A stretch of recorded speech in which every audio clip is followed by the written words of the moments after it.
স্পষ্টভাবে বলতে চাই, দাবি জানাতে চাই যে অনতিবিলম্বে গণভোট এবং নির্বাচন 2 দিনে করতে হবে, 1 দিনে করা যাবে না। আরেকটি কথা বলতে চাই যে আমাদের নায়েবে আমির ডক্টর সৈয়দ আব্দুল্লাহ মোহাম্মদ তাহের আজকেই বলেছেন সাংবাদিক সম্মেলনে যে 3 জন উপদেষ্টা একটি দলকে ক্ষমতায় আনার জন্য কাজ করছেন।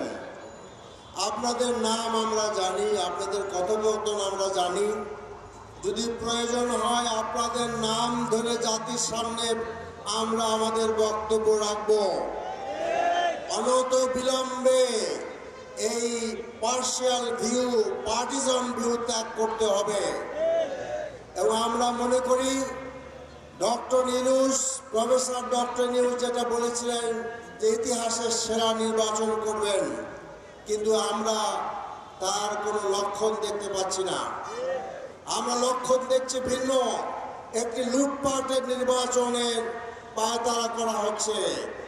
আজকে কেন্দ্র দখল নির্বাচনের পায়তারা করা হচ্ছে। এই ঢাকা 12 আসনে আমরা যেখানে পোস্টার লাগাই সেই পোস্টার থাকে না, আমরা ফেস্টুন লাগাই ফেস্টুন থাকে না। আপনারা যাই দেখেন, কেউ যদি বিশ্বাস না হয় আমার কথা, তেজগাঁ জামে মসজিদ, যেটা আমার মসজিদ মানে সেখানে আমি নামাজ পড়ি, সেই মসজিদের গেটে ঢুকতে দেখবেন আমাদের পোস্টারের উপরে পোস্টার লাগানো হয়েছে। আমাদের পোস্টারের বড় একটা টানিয়ে দেওয়া হয়েছে। এবং আপনি দেখবেন সারা ঢাকা শহরে, সারা বাংলাদেশে আমরা কখনো অন্যের পোস্টারের উপরে পোস্টার লাগাই না। কাজেই লক্ষণটা আসলে জবরদস্তি লক্ষণ, লক্ষণটা সিলমারোর লক্ষণ। কাজেই আমরা বলতে চাই এখনো সময় আছে, সরকারকে এটা নিশ্চিত করতে হবে যে দেশে একটি সুন্দর নির্বাচন হবে। এবং তারই মাধ্যমে আমরা মনে করি জনগণ যাদেরকে মতামত দেয় তাদেরকে মেনে নিতে আমাদের কোনো আপত্তি নাই, আমরা তাদেরকে স্বাগত জানাবো। কিন্তু আমরা চাই একটু সুষ্ঠু, সুন্দর, নিরপেক্ষ নির্বাচন কমিশনকেও আজকে এটা নিশ্চিত করতে হবে জাতির সামনে যে আপনারা নিরপেক্ষ নির্বাচন করতে বদ্ধপরিকর।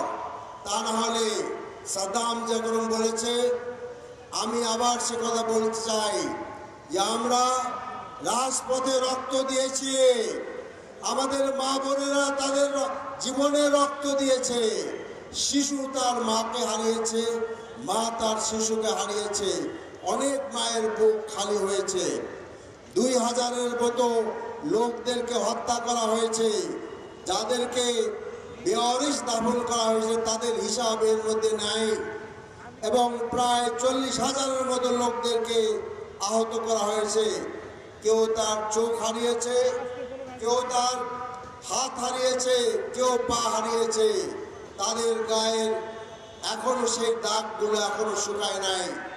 যেসব আপনার ঘরে এই শহীদদের তার শাহাদত বরণ করেছে, সেই সব শহীদের ভাই বোন, বাপ মার চোখের পানি এখনো শুকায় নাই। কিন্তু এখনই জাতীয় নির্বাচনের ব্যাপারে যে অ্যারেঞ্জমেন্ট, তাতে আমরা খুশি হতে পারছি না।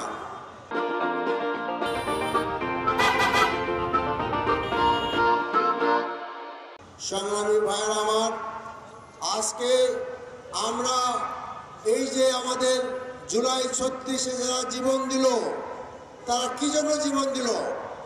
এই জুলাই 36 আন্দোলন কোনো দলের ছিল না, এটা কোনো পার্টির ছিল না, এটা দেশের সাধারণ মানুষের ছিল, ছাত্র জনতার ছিল। ছাত্র ছাত্রীরা, দেশের রিক্সাওয়ালা, শ্রমিক, সিএনজিওয়ালা, স্কুলের শিক্ষক, বিশ্ববিদ্যালয়ের শিক্ষক থেকে শুরু করে গ্রামের আপামর জনগণ পর্যন্ত আন্দোলনে তারা ঝাঁপিয়ে পড়ে জীবন দিয়েছে এবং স্বৈরাচারকে বিদায় করেছে।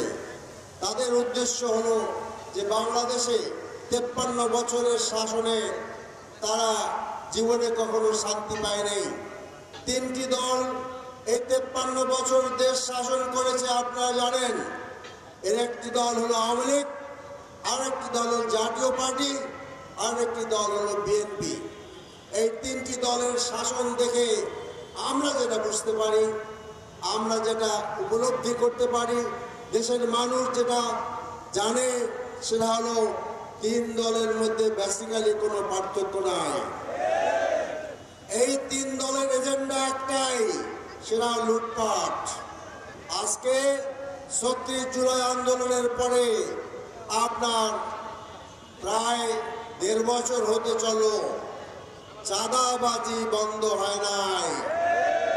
চাঁদাবাজ কেবল পরিবর্তন হয়েছে। কাজেই যদি দেশে চাঁদাবাজি চলে, আমার দেশে কারওয়ান বাজারের ব্যবসায়ীরা, ফার্ম গেটের ব্যবসায়ীরা, মহাকালীর বাসস্থানের লোকেরা, তারা যদি চাঁদা দিয়েই চলতে হয়, তাহলে এই শাসনের কি প্রয়োজন? যারা শাসন করেন তারা দেশের জন্য কি করেন? মানুষের ভাগ্যের কোনো পরিবর্তন হয় না, কিন্তু আপনাদের ভাগ্যের পরিবর্তন হয়। আপনার ব্যাংক ব্যালেন্স আপনার বড় হয়, ব্যাংক ব্যালেন্স বৃদ্ধি পায়, আপনাদের ফ্ল্যাটের পর ফ্ল্যাট আপনারা কিনেন, গাড়ি কেনেন, বাড়ি কেনেন। এমনকি আপনাদের দলের, বিগত স্বৈরাচারের দলের সমাজ কল্যাণ মন্ত্রীর প্রায় ৩০০-র মতো বাড়ি আছে লন্ডনে। কাজেই আমাদের সম্পদ তো সব লুটে পুটে খাচ্ছে এই সমস্ত লোকেরা রাজনীতির নামে। ওই গ্রামে একটা কথা আছে না, গ্রামের লোকেরা বলে যে বেড়ায় খাত খায়, বলে না? কৃষক যে বেড়া দিল ক্ষেতের ফসল আপনার রক্ষা করার জন্য, আর সেই বেড়াই যদি কৃষকের ফসল খেয়ে ফেলে, তাহলে আমরা যাব কোথায়? আজকে তাই আমাদের জন্য প্রয়োজন হয়ে পড়েছে এমন একটি শাসন ব্যবস্থা, এমন একদল লোক যারা দেশের মানুষের এই সমস্ত সমস্যার সমাধান করবে। আমরা পরিষ্কারভাবে বলতে চাই যে আমাদেরকে জনগণ যদি আমাদের উপর আস্থা আনে, আমাদেরকে যে ভোট দেয়, তা আমাদের সর্বপ্রথম এবং সর্বপ্রধান কর্মসূচি হলো দুর্নীতিকে না বলতে হবে। আমরা মনে করি একটা পরিবর্তন দরকার দেশে, জাতি একটা পরিবর্তন চায়, চেঞ্জ চায়, চেঞ্জ। আমরা চাই যে দেশে দুর্নীতি, লুটপাট, দখল, চাঁদাবাজি এগুলা বন্ধ করে দিতে হবে।